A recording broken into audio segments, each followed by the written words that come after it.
Melati kuntum tumbuh melata, saya merebah di pohon cemara. Assalamualaikum mulanya kata, saya sembah pembuka bicara. Bismillahirrahmanirrahim, alhamdulillahirrabbilalamin. Wassalatu wassalamu ala ashrafil anbiya'i wal mursalin wa ala alihi wa sahbihi ajma'in. Assalamualaikum warahmatullahi wabarakatuh. Salam sejahtera, salam satu Malaysia. Cetusan barakah buat hadirin hadirat yang saya hormati sekalian. Bertemu saya ahli-ahli panel dalam forum remaja bagi mendiskusikan satu tajuk yang kian hangat diperkatakan. Hadirin sekalian, tidak molek rasanya jika saya tidak memperkenalkan dua orang ahli panel kita yang berdedikasi, bijaksana, lagi berkarisma serta mempunyai lontaran idea yang bernas dan bakal merungkai segala persoalan dan persepsi dalaman mengenai tajuk yang bakal kita diskusikan bersama. Tanpa membuang masa, saya akan memperkenalkan ahli-ahli panel kita. Di sebelah kanan saya, beliau kelihatan jelita dan tenang selalu. Itulah Raihana Anisha, ahli panel pertama. Di sebelah kiri saya pula, beliau kelihatan manis dan pemalu orangnya. Itulah Nur Humaira, ahli panel kedua kami. Pada hari ini, kami membawa modul bicara yang berbunyi Islam is the way of our life. Bisikan wawancara yang kita diskusikan bersama. Menurut laman sesama Wikipedia, perkataan Islam bermaksud penyerahan atau penyerahan diri sepenuhnya kepada Allah tanpa logik dan akal. Seorang penganut Islam dikenali sebagai Muslim bermaksud seseorang yang tunduk kepada Allah tanpa pedulikan logik dan akal. Baiklah, segala persoalan akan kita rungkai dan kita kupas dalam forum remaja kita pada hari ini. Baiklah, saya ingin mengajukan punjang persoalan mengenai perbincangan pada petang ini yang bertajuk Islam is the way of our life. Apa yang dimaksudkan dengan Islam is the way of our life dan sejauh mana kita faham tentang Islam ini? Bagi menjawab persoalan ini, saya ingin mengajukan persoalan ini kepada panel kita yang pertama. Saudari Anisha, bolehkah saudari menjelaskan sedikit tentang apa yang dimaksudkan oleh Islam is the way of our life? Silakan saudari. Baiklah. Bismillahirrahmanirrahim. Alhamdulillahirrabbilalamin. Wassalatu wassalamu ala asyrafil anbiya'i wal mursalin wa ala alihi wasahbihi ajma'in. Okey, baiklah. Terima kasih kepada pengerusi majlis. Baiklah, jadi seperti yang saudari pengerusi majlis tanyakan tadi, apakah yang dimaksudkan dengan Islam sebagai din iaitu ataupun Islam is the way of our life. Jadi Islam tu dari segi bahasa bermaksud sejahtera, aman ataupun harmoni.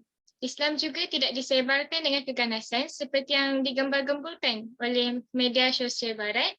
Manakala dari segi istilah pula ia bermaksud menyerah diri kepada Allah dan ketaatan kita kepada Allah Subhanahu Wa Taala.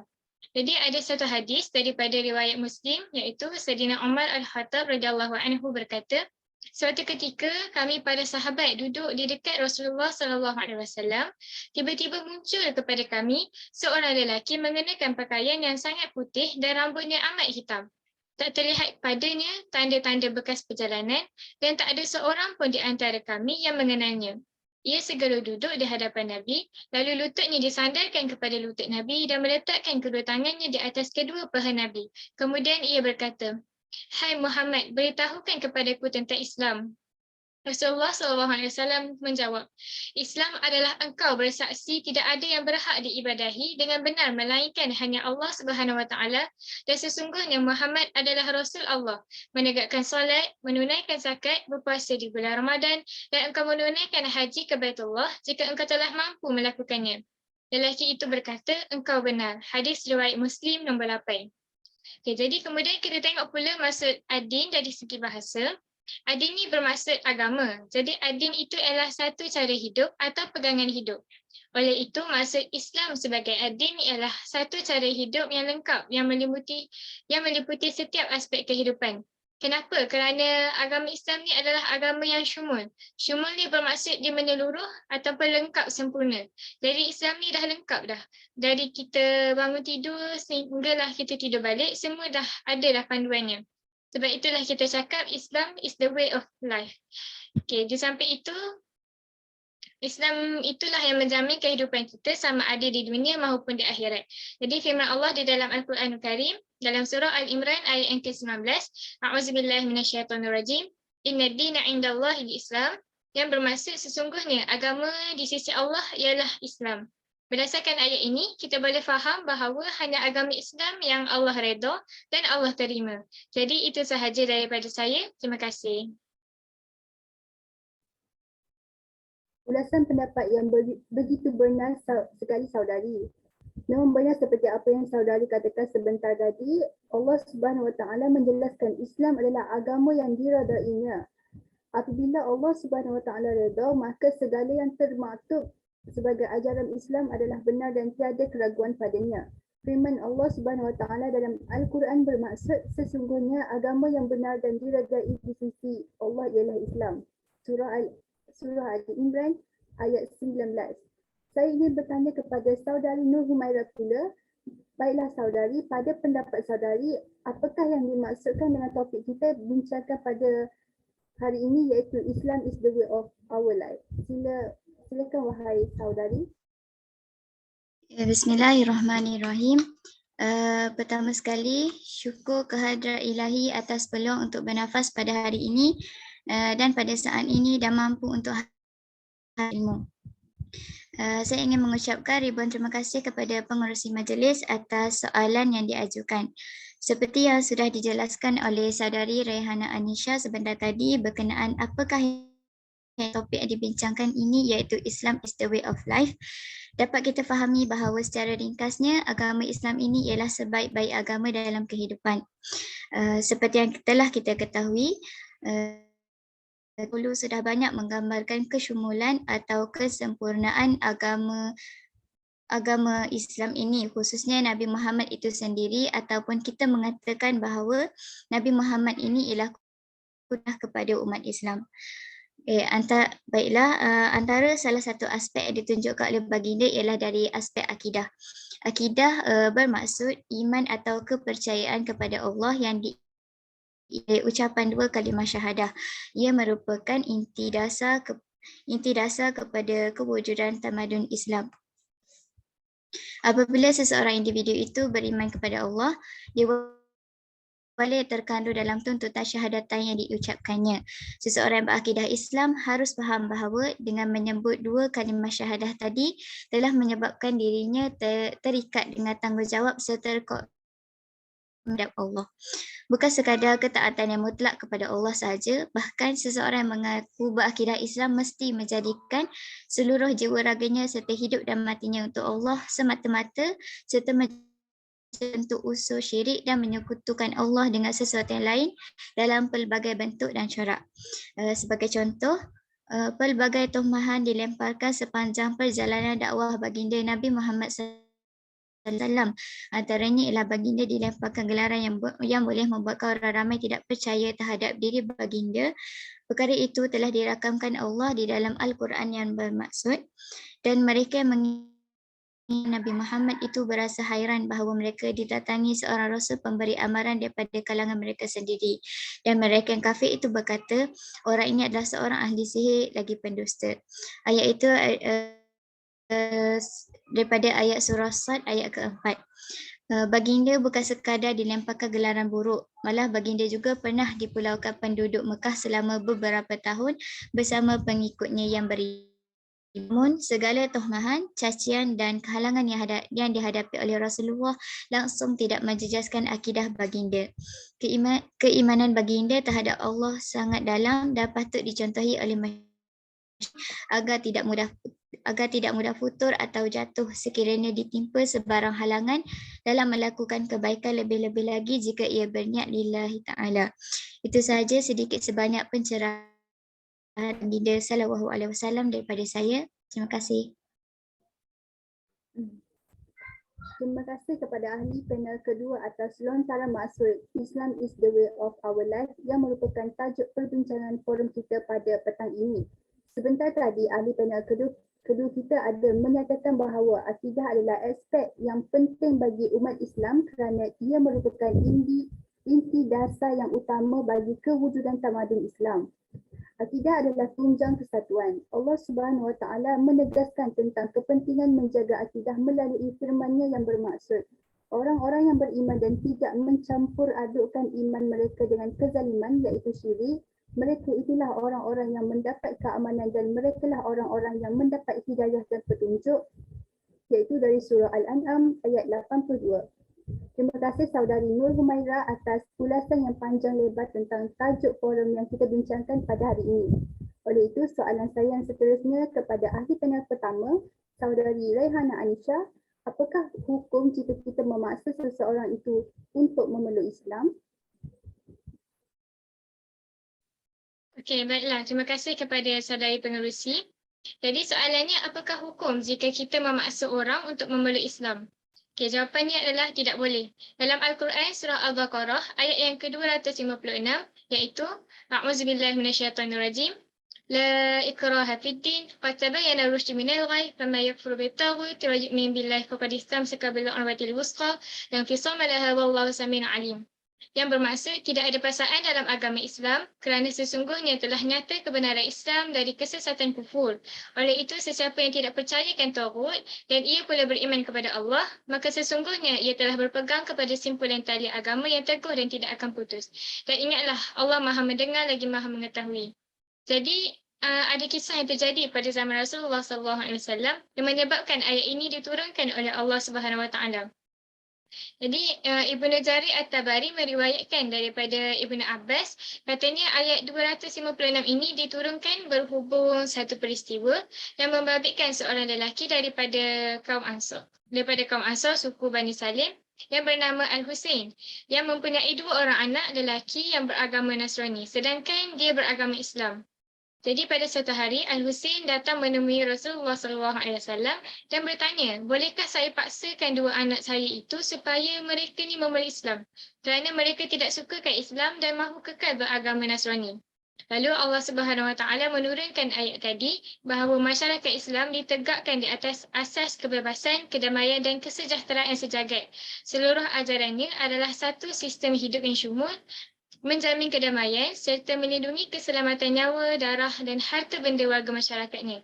Oleh itu, jelaslah kepada kita bahawa sesungguhnya perbuatan memaksa orang lain untuk masuk Islam adalah dilarang sama sekali oleh Allah Subhanahu Wa Taala. Kerana hanya Allah sahaja yang berhak memberi hidayah kepada sesiapa sahaja yang dia mahu. Jadi itu sahaja penerangan daripada saya. Terima kasih. Terima kasih saudari Raihana Anisha, ahli panel kita yang pertama atas lontaran idea yang sangat penas sebentar tadi. Ya sidang hadirin yang dirahmati Allah, kita masih berada di dalam majlis forum di Dewan Bahagia yang ceria dan indah ini. Pada ketika dan saat ini, mari kita beralih kepada ahli panel kita yang kedua iaitu saudari Nur Humaira. Baiklah saudari, pada pendapat saudari, adakah perlu bagi seseorang Muslim mempraktikkan Islam? Apakah langkah yang boleh seseorang Muslim lakukan untuk menjadikan dirinya sentiasa mempraktikkan agama Islam? Silakan saudari. Baiklah, terima kasih kepada saudari pengerusi atas soalan yang diajukan. Terdapat banyak cara atau jalan yang boleh untuk kita mempraktikkan Islam. Antaranya ialah melalui adab dan akhlak. Baiklah, di sini saya akan menceritakan dan menjelaskan serba sedikit tentang adab melalui kedua hasanah yang ditunjukkan oleh baginda Rasulullah SAW. Adab dan akhlak baginda Rasulullah SAW sudah dinyatakan di dalam Al-Quran. Firman Allah Subhanahu Wa Taala di dalam surah Al-Qalam ayat yang keempat bermaksud, sesungguhnya kamu yakni Nabi Muhammad berada di atas akhlak yang mulia. Selain itu, terdapat juga hadis yang turut membicarakan tentang akhlak baginda sallallahu alaihi wasallam. Sa'ad ibnu Hisham radhiyallahu anhu meriwayatkan beliau pernah bertanya Sayyidatina Aisyah radhiyallahu anha mengenai akhlak Rasulullah. Ummul Mukminin itu menjawab, akhlak baginda ialah Al-Quran. Sebagaimana telah kita ketahui, Al-Quran itu syumul atau sempurna, jadi begitulah akhlak sebenar Nabi Muhammad sallallahu alaihi wasallam. Tambahan pula, tiada sesiapa mampu menandingi takwa Nabi SAW kepada Allah hingga 3 sahabat radhiyallahu anhu bertanya kepada Aisyah mengenai baginda. Mendengarkan jawapan itu, lelaki pertama mahu berpuasa sepanjang hari dan tidak akan makan. manakala lelaki kedua mahu sentiasa solat malam tanpa tidur dan lelaki ketiga tidak mahu berkahwin buat selama-lamanya. Sebaliknya akan beribadah setiap hari. Selepas Rasulullah mengetahui tentang azam itu, baginda menegur mereka dengan berhemah. Aku juga tidur dan aku juga bangun, aku juga berbuka dan aku juga berkahwin. Teguran Rasulullah ini menjelaskan bahawa agar kita tidak berlebihan dalam beribadah kerana segala sesuatu yang berlebihan atau di dalam istilah bahasa Arab al-ghulu adalah tidak baik. Rasulullah juga pernah bersabda, sebaik-baik perkara ialah dilakukan dengan biasa-biasa atau sedang-sedang sahaja walaupun sekalipun perkara itu sedikit. Justru itu melalui adab dan akhlak yang ditunjukkan melalui kedua hasanah baginda ini, Muslim perlu merangkumkan takwa dan takut seperti dijelaskan Saidina Ali bahawa takwa seperti orang berjalan di atas jalan yang penuh duri, iaitu berhati-hati, sabar, teliti, amanah dan jujur, dan sekaligus merangkumi semua sifat Nabi SAW. Antara akhlak Nabi yang wajar diikuti ialah pemaaf. Firman Allah di dalam surah Al-A'raf ayat ke-199 yang bermaksud, jadilah pemaaf dan suruhlah orang mengerjakan makruf serta pedulikan orang bodoh. Oleh itu, dapat saya simpulkan bahawa adab dan akhlak Nabi ialah sebaik-baik contoh yang perlu diteladani oleh setiap Muslim dari segala aspek.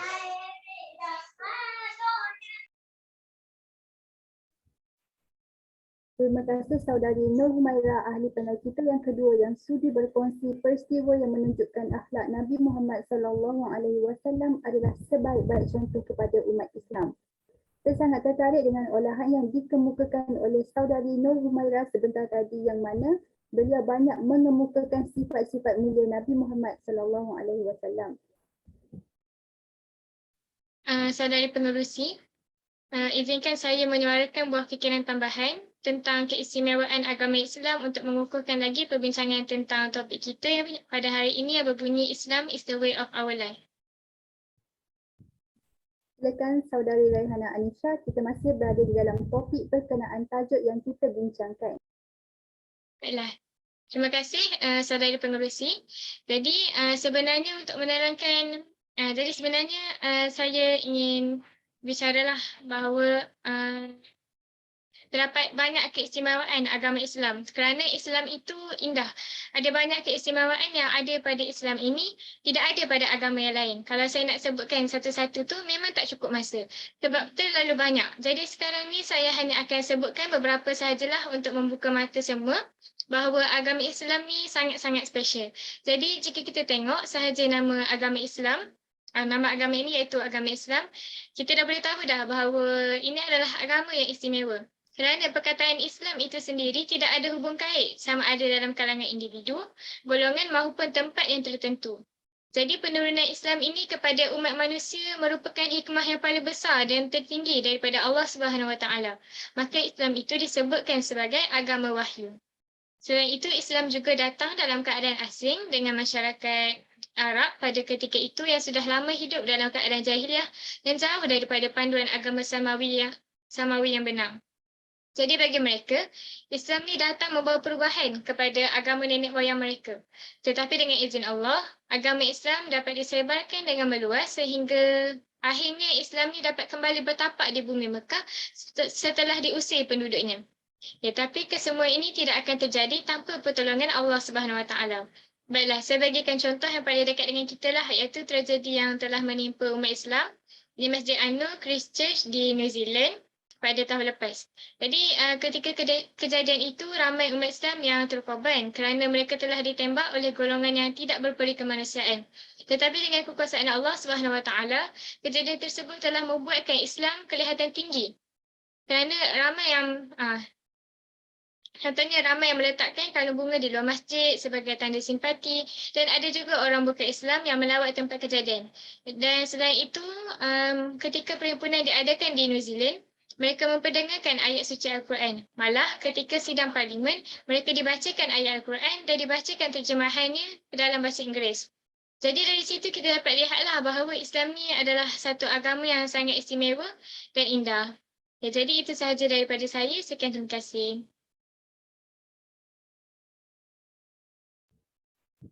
Terima kasih ahli panel pertama Rayhana Anisha yang tidak takut untuk berani bersuara, kemukakan lontaran idea-ideanya untuk dikongsikan bersama di majlis kita pada hari ini. Ya saudari Anisha, saya sangat bersetuju dengan saudari. Islam adalah agama yang membawa ajaran serta cara hidup sempurna meliputi seluruh aspek kehidupan manusia baik daripada sekecil-kecil perkara hingga sebesar-besar perkara seperti kenegaraan dan pemerintahan. Allah Subhanahu Wa Taala menyempurnakan Islam melalui pengutusan Rasul yang terakhir iaitu Nabi Muhammad sallallahu alaihi wasallam. Kesyumulan ajaran Islam bukan sahaja khusus kepada amalan ritual keagamaan tetapi merangkumi tata cara kehidupan yang lain seperti sosial, ekonomi, politik, pendidikan, pembangunan dan lain-lain. Inilah yang menyebabkan agama Islam sangat istimewa. Nampaknya perbincangan tentang tajuk forum kita pada hari ini kian hangat daripada ahli-ahli panel kita yang bersemangat untuk mengemukakan idea-idea mereka. Banyak soalan yang kami terima daripada sidang hadirin. Namun, masa perbincangan kita untuk hari ini sudah begitu panjang. Oleh hal demikian, saya akan memilih satu lagi soalan dari sidang hadirin secara rawat sebelum berakhirnya majlis forum kita pada hari ini. Baiklah, soalan yang dipilih secara rawat dari pihak hadirin yang dihormati berbunyi, adakah perlu bagi para pelajar pada hari ini untuk menerapkan adab-adab dalam diri mereka ketika menuntut ilmu walaupun secara online, dan bagaimanakah cara untuk seseorang pelajar mempraktikkan Islam sebagai adil dalam kehidupan mereka? Saya bukakan dan beri peluang kepada mana-mana ahli panel untuk menjawab persoalan ini. Silakan saudari. Baiklah, saya akan menjawab persoalan yang dikemukakan oleh pihak hadirin terlebih dahulu. Jadi menuntut ilmu ini merupakan satu kewajipan dan tuntutan yang terhadap setiap insan walau dalam apa juga keadaan dan dengan apa cara sekalipun serta perlu dilakukan secara berterusan tanpa batasan masa. Banyak nas syarak yang menekankan akan kepentingan dan kelebihan menuntut ilmu. Dan antaranya ialah Rasulullah SAW pernah bersabda di dalam sebuah hadis yang diriwayatkan oleh Ibnu Majah yang bermaksud menuntut ilmu adalah merupakan kewajipan ke atas setiap Muslim. Ilmu juga adalah penentu kehidupan dan kejayaan hidup di dunia dan di akhirat. Tanpanya kehidupan akan menjadi tumbang-ambing dan tidak menentu. Berikut adalah antara adab yang perlu difahami. Pertama adalah diterap serta dipraktikkan oleh setiap pelajar yang mengikuti pembelajaran secara dalam talian. Okey, adab yang pertama ialah para pelajar mestilah mempunyai niat yang betul dalam menuntut ilmu. Menuntut ilmu ni dia merupakan satu ibadah dan akan diberikan ganjaran pahala oleh Allah Subhanahu Wa Taala. Justru setiap pelajar perlu mempunyai niat yang betul dan ikhlas dalam menuntut ilmu. Jadi setiap pelajar juga perlulah mempunyai kefahaman tentang kepentingan ilmu dalam mencorakkan kehidupannya pada masa akan datang. Niat yang betul dan kefahaman yang jelas tentang perkara ini akan memberi kesan langsung terhadap kesungguhan pelajar tersebut dalam menuntut ilmu di samping memberikan nilai-nilai positif seperti istiqamah, kuat semangat, sabar dan tidak mudah putus asa dalam menghadapi cabaran menuntut ilmu. Dalam erti kata lain, niat yang betul akan melahirkan sikap bersungguh-sungguh dalam setiap usaha yang dilakukan dan pada masa yang sama, meyakini bahawa Allah Subhanahu Wa Taala akan memberikan pertolongan dan kemudahan dalam menghadapi setiap cabaran dan kesukaran yang dihadapinya. Jadi adab yang kedua pula ialah memulakan sesi pembelajaran dengan doa. Doa merupakan harapan dan manifestasi kebergantungan seseorang individu dengan Allah Subhanahu Wa Taala. Jadi terdapat banyak doa yang telah diajarkan oleh baginda Rasulullah SAW yang boleh diamalkan ketika hendak belajar atau menuntut ilmu.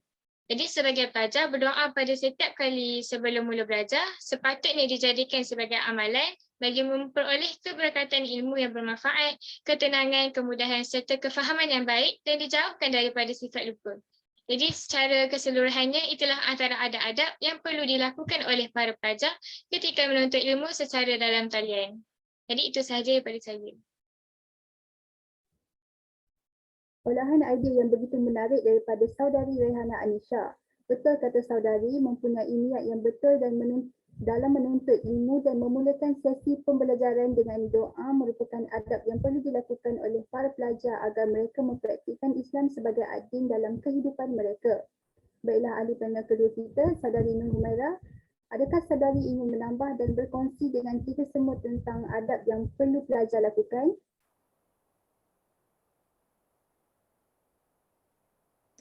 Ya, saudara pengerusi majlis, saya juga ingin berkongsi adab-adab yang perlu pelajar patuhi semasa sesi pembelajaran atas talian. Baik, silakan saudari. Antara adab yang perlu dilakukan oleh para pelajar, terdapat banyak adab yang perlu dilakukan oleh para pelajar. Oleh hal demikian, saya akan berkongsikan beberapa adab yang sangat penting untuk para pelajar terapkan dalam diri masing-masing. Antara adabnya ialah para pelajar mestilah melakukan persediaan awal sebelum memerlukan pembelajaran. Setiap pelajar perlu memainkan peranan dan bertindak lebih proaktif dan sentiasa berusaha untuk mencari maklumat berkaitan kursus atau subjek yang hendak dipelajari dengan lebih awal serta membuat persediaan sebelum pembelajaran bermula. Dalam menghadapi suasana kritikal seperti ini, pelajar tidak sepatutnya hanya bergantung kepada bahan yang dibekalkan oleh tenaga pengajar semata-mata. Selain itu, sebelum sesi pembelajaran dalam talian bermula, pastikan juga bahawa segala bahan pembelajaran telah disediakan termasuk peralatan diperlukan seperti alat pengecas bagi peranti yang digunakan. Selain itu, adab yang perlu pelajar lakukan ialah menumpukan sepenuh perhatian ketika guru sedang mengajar. Bagi pembelajaran secara dalam talian adalah sukar untuk tenaga pengajar melakukan pemantauan ke atas setiap pelajar terutama untuk bilangan pelajar dalam kelompok yang ramai. Setiap pelajar atas rasa kesedaran dan tanggungjawab sendiri sewajarnya menghargai pengorbanan yang diberikan oleh guru mereka dengan memberikan kerjasama dan tumpuan sepenuhnya terhadap subjek pembelajaran serta menjauhi sikap sambil lewat. Semasa sesi kelas dalam talian sedang berlangsung, usahalah melakukan perkara lain yang tiada kaitan dengan pembelajaran seperti tidur, membuka laman web lain yang tiada kaitan dengan subjek pembelajaran, bersembang dan sebagainya. Perbuatan sebegini mungkin berjaya dan tidak diketahui oleh tenaga pengajar, tetapi ketahuilah bahawa perbuatan tersebut sebenarnya hanya akan merugikan diri pelajar itu sendiri. Adab yang terakhir yang saya ingin kongsikan ialah para pelajar mestilah menempati masa bagi membantu kelicinan pembelajaran secara dalam talian. Setiap pelajar sewajarnya menepati masa yang telah ditetapkan untuk masuk ke dalam talian dan mengekalkan keberadaan sepanjang sesi pengajaran dan pembelajaran berlangsung. Pelajar juga bertanggungjawab untuk membuat tugasan yang diberikan dan menghantarnya dalam tempoh masa yang telah ditetapkan. Baiklah, berikut adalah antara adab-adab yang penting bagi saya daripada saya untuk para pelajar.